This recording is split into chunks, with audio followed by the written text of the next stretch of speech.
utarakanda subscribe, icyo ngusaba ni ukuyikanda ntukajya ubona inkuru zanjye uko zigenda zikurikirana, bagezeho n'insigamigani uko zagenda ziza nyinshi cyane ku buryo tuzajya dusobanukirwa neza.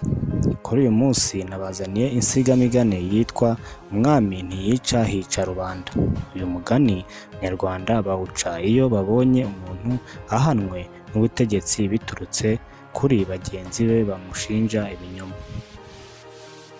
Iyo rero bashatse kumvikanisha ko uwo muntu atazize umutegetsi umuhanye ahubwo azize abamureze ibinyoma, nibwo bagira bati Umwami ntiyica hica rubanda. Imvano yawo ni Kigeli Rwabugili n'abatoni be bamushukaga bakica abantu ahagana mu mwaka w'1900.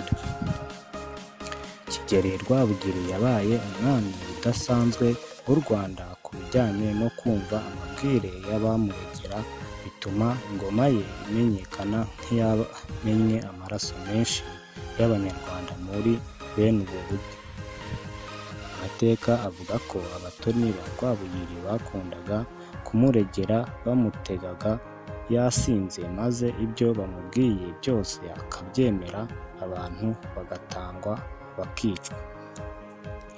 Iyo inzoga zamushiragamo nibwo yamenyaga ko yatanze abantu, rimwe na rimwe akamenya ko bapfuye barengana agahita abahorera muri ubwo buryo hagapfa abandi bantu.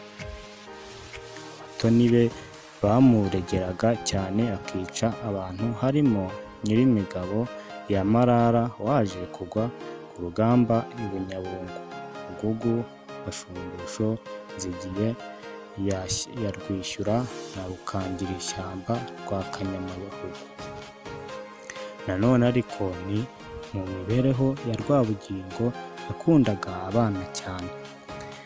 Igihe kimwe Rwabugili yaje kuraza inkera, maze abana babiri ari bo Rwamwa na Nzirabatinya bamwicara mu maguru. Aragumya arabakinisha, arabakirigita bagumya guseka. Hanyuma Rwamwa rwa Rukangirishyamba arisuganya abaza Rwabugili ati mbe Nyagasani, ko ugira imico myiza tukabibona, ya yindi mibi uyikura he? Rwabugili ati ntiyihe se sha? Rwamwa ati iteka mbona uhora wica abantu. Rwabugili areba hejuru agira amasonza mu maso, hanyuma arubika aravuga ati banteranya n'abana n'abagore bagapfa batabyaye. Ubwo yavugaga bamuregeraga. Nibwo abwiye Rwamwa ati mwana wanjye, mu mutima navukanye ni uyu nta wundi. Rwabugili arabaza ati mbese Rukangirishyamba ari hehe? Abandi baramucuma.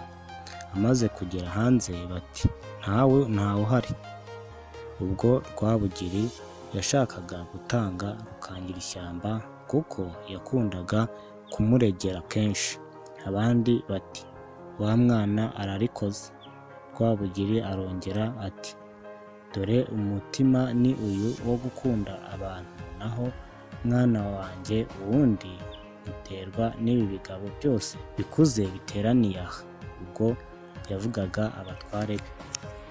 Rwabugili arongera ati bana banjye murabanze utarandegera nahaguruke mumurebe. Rwabugili ahita atumiza inzoga y'imihigo kugira ngo utaramuregera abe ari we uyisomaho. Ahaguruka Bisangwa bya Bigombi turi wari umutware w'ingo ze zose, agatwara n'imitwe ingangurarugo n'ishozamihigo, arahaguruka ayisomaho. Arangije yegukana umuheha yanyweshaga, yitegereza abari aho bose ati uyu muheha muhaye nde? Habura n'umwe uwakira ngo ajye gusoma kuri iyo nzoga.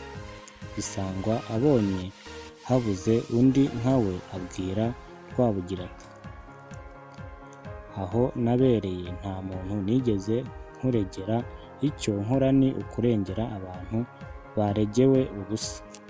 Muri iyo nkera rero niho byagaragariye ko umwami atari we wica, ahubwo ari urubanda rwica bagenzi babo, maze biba imvano y'umugani uvuga ngo umwami ntiyica, hica rubanda.